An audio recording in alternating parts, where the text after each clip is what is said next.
Bonjour à tous, nous poursuivons aujourd'hui avec la deuxième Mishnah, Mishnah Bet du 5e Pérek, toujours concernant le sujet de Ribit, et de prêter avec intérêt. La Mishnah nous enseigne à Malvet Travero, celui qui prête de l'argent à son prochain, il a l'interdiction de recevoir un intérêt pour cet argent qu'il a prêté. Et donc, pour cela, Lo Yadur Bechatzero China, il ne pourra pas habiter dans la cour de celui qui a emprunté gratuitement. C'est-à-dire que Reuven prête de l'argent à Shimon, et Shimon met ensuite à la disposition de Reuven sa cour, sa maison, il peut y habiter gratuitement. C'est interdit. Pourquoi ? Puisque c'est un ribit, c'est un intérêt contre l'argent que Reuven a prêté à Shimon. Shimon, qui lui rendra cet argent, lui permet aussi d'habiter gratuitement. Donc le prix de la location du Khatser que Reuven normalement aurait dû payer à Shimon, c'est l'intérêt de ce prêt qui est interdit. Ou encore, même si Shimon veut louer à Reuven sa cour, sa maison, mais il est prêt à lui faire une réduction, c'est aussi interdit. Reuven ne pourra pas louer un bien de Shimon moins cher que le prix, puisque la différence, ce que Shimon accepte le montant qu'il accepte de baisser, donner comme réduction, c'est en vérité un intérêt pour l'argent que Reuven lui a prêté. Donc nous voyons que même si cet intérêt n'a pas été prévu à l'avance, ce n'est pas que Reuven a dit à Shimon, je te prête 100 contre 110, contre 120, mais il lui a prêté de l'argent et ensuite Reuven désire habiter chez Shimon, c'est interdit si Shimon laisse habiter gratuitement ou s'il lui fait une réduction. La Mishnah poursuit, nous dit que malgré tout, marbim ala sachar, mais en marbim ala mecher. On pourra, dans le cas d'une location, on pourra augmenter le prix, mais on ne pourra pas augmenter le prix dans le cas d'une vente. Nous allons voir tout de suite de quel cas il s'agit. Pardon. La Mishnah s'explique Ketzad. Iskirlo et chatzero. Prenons le cas de Reuven qui loue sa cour à Shimon. Ve'amarlo, il lui dit, je te loue mon domaine. Pour quel prix ? Si tu me payes tout de suite, d'avance, je te le laisse pour 10 slaim pour l'année, une année de 12 mois. Donc 10 au lieu de 12. Et si tu veux me payer chaque mois, alors baissez la chodesh. Je te fais le prix de la location, un sela par mois. Dans ce cas-là, nous dit la Mishnah, moutar, c'est permis. Pourtant, on pourrait dire que lorsqu'il lui paye immédiatement, Reuven lui fait une réduction, mais si il ne paye pas tout de suite, c'est-à-dire il paye plus tard, c'est peut-être comme si Reuven prêtait cet argent tout au long de l'année à Shimon, et que Shimon va ensuite payer plus. Est-ce qu'il n'y a pas là de ribit ? La Mishnah nous dit que non. Pourquoi ? Le Barthénora nous explique, étant donné que nous avons un principe, la location, la srirout, ne se paye qu'à la fin de la location. Lorsqu'on a habité dans cette cour tout au long de l'année, à la fin de l'année, Shimon doit à Reuven le prix de la location.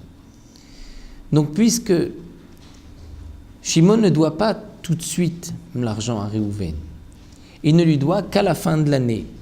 Si Shimon accepte de payer tout de suite, dire au début de l'année, c'est qu'en vérité, Reuven lui dit, si tu me payes dès maintenant, je renonce à une partie de la sriroute de la location, j'accepte de te louer pour 10 au lieu de 12.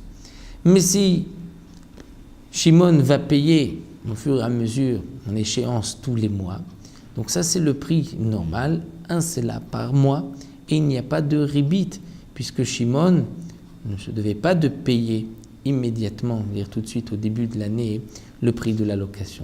Si Shimon aurait dû payer, si Shimon avait dû payer dès le début de l'année toute la location de l'année, et que Réhouven accepte de retarder le paiement, là on pourrait dire que le fait de retarder le paiement, c'est comme un prêt que fait Réhouven à Shimon, et là on aurait pu rechercher le ribit, étant donné que s'il paye d'avance, c'est moins cher que s'il paye mois après mois. Mais puisque la srirout, la location, ne se paye qu'à la fin, donc Shimon ne doit rien à Réhouven. Si Shimon accepte de payer à l'avance et que Réhouven lui fait une réduction, il n'y a pas de ribit. Mais dans le même cas, si ce n'est pas une location, mais c'est une vente, Machar lo et sadeu, Réhouven vend son champ à Shimon. Et il lui dit, va marlo, si tu me payes tout de suite, le terrain, je te le vends pour 1000 zouz. 1000 zouz, c'est l'équivalent de 10 manées.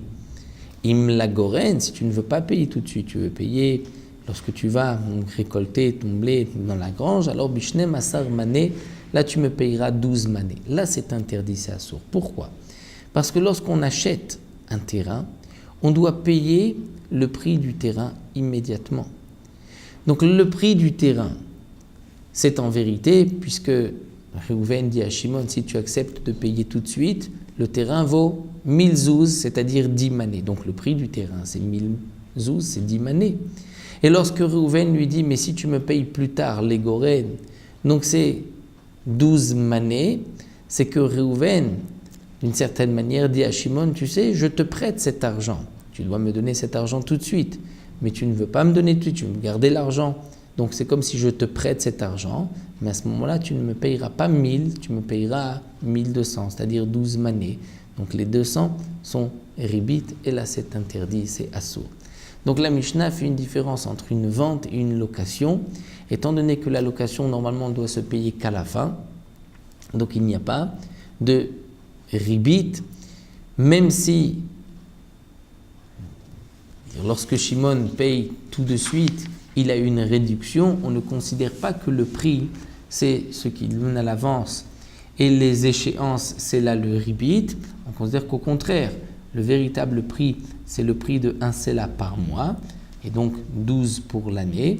Mais si il paye d'avance, là c'est une réduction, donc il n'y a pas de ribit. Alors que dans le cas d'une vente, étant donné qu'il propose le prix, s'il paye tout de suite 10 manées, et qu'il doit payer tout de suite, s'il fait des paiements au long de l'année ou pour la goren pour plus tard, et qu'il veut vendre pour 12 manées, là c'est un problème de ribit. C'est pour cela que lorsqu'on achètera même un objet, on achète des meubles, on achète dans un magasin, le vendeur nous propose, si on paye tout de suite un prix, mais si c'est en mensualité un autre prix plus élevé, il y a là un problème de ribit. Donc le vendeur peut juste préciser, dire le prix, c'est le prix en échéance. Si ensuite il paye tout de suite, non, on essayera, on dira peut-être qu'il lui fait une réduction s'il paye tout de suite. Mais si d'emblée le vendeur dit le prix, c'est voici le prix si tu payes tout de suite, donc ça c'est le prix de ce meuble, c'est le prix de cet objet. Et s'il propose des échéances à un prix plus élevé, c'est là qu'il y a un ribit. Donc voici pour la deuxième Mishnah, un cas de ribit détourné qu'on n'aurait pas pu soupçonner. Donc nous voyons que dès qu'il y a là une forme de prêt, on va dire que Réhouven récupère plus d'argent parce qu'il attend, il ne prend pas son argent tout de suite, ça c'est une forme de ribit qui est interdite. C'est donc pour la Mishnah Bet, et on poursuivra une prochaine fois avec la troisième Mishnah.